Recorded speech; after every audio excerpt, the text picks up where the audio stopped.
5 best non Telugu movies that we really love to watch in Telugu dubbing. Number 5 కుచ్ కుచ్ హోతా హై. నాకు తెలిసి ఆల్మోస్ట్ చూసేసి ఉంటారు, చాలా మంది సినిమాని చూసేసి ఉంటారు. 90s వాళ్ళైతే ఇంకా ఎక్కువ చూసేసి ఉంటారు ఈ కుచ్ కుచ్ హోతా హై అన్న సినిమాని. షారుఖ్ ఖాన్ గారు ఎర్లీ స్టేజెస్లో అంటే టీనేజ్లో ఉన్నప్పుడు పడిన కరెక్ట్ మూవీ అనమాట ఈ కుచ్ కుచ్ హోతా హై అనేది. స్టోరీ విషయానికి వస్తే రాహుల్, అంజలి అనే ఇద్దరు బెస్ట్ ఫ్రెండ్స్ చిన్నప్పటి నుంచి కలిసే పుట్టి కలిసే పెరుగుతారనమాట. సో చిన్నప్పటి నుంచి బెస్ట్ ఫ్రెండ్స్గా ఉంటారు. వీళ్ళ టీనేజ్ అప్పటి నుంచి స్కూల్ ఏజ్ మొత్తం అందరూ కొట్టుకుంటూనే లైక్ బెస్ట్ ఫ్రెండ్సే గొడవ పడుతూ కొట్టుకుంటూ ఉంటారనమాట.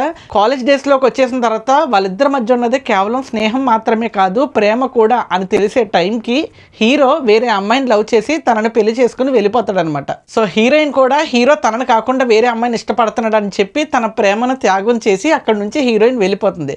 సో హీరో అండ్ ఎవరైతే ప్రేమించాడో హీరో తను ఆ అమ్మాయిని తీసుకుని వెళ్ళిపోతాడు అండ్ తనతో మ్యారేజ్ కూడా అయిపోతుంది. అన్ఫార్చునేట్లీ ఆ అమ్మాయికి క్యాన్సర్ వచ్చి చనిపోతుంది. బట్ అప్పటికే ఒక పాప, సో హీరోకి ఒక పాప.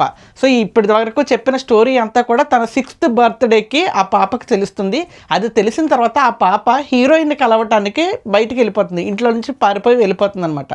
సో ఆ పాపకి హీరోయిన్ దొరికిందా లేదా, ఆ పాప కోసం షారుఖ్ ఖాన్ వెళ్ళారా లేదా, ఆ పాపను వెతుక్కుంటూ వెళ్ళిన షారుఖ్ ఖాన్కి ఆ అమ్మాయి దొరికిందా లేదా, దొరికితే ఎలాంటి సిచ్యువేషన్స్లో దొరికింది, వాళ్ళిద్దరూ తిరిగి కలిసారా లేదా, వాళ్ళిద్దరిని మదర్ అండ్ ఫాదర్గా పాప యాక్సెప్ట్ చేయగలుగుతుందా లేదా అనేది రెస్ట్ ఆఫ్ ది స్టోరీ.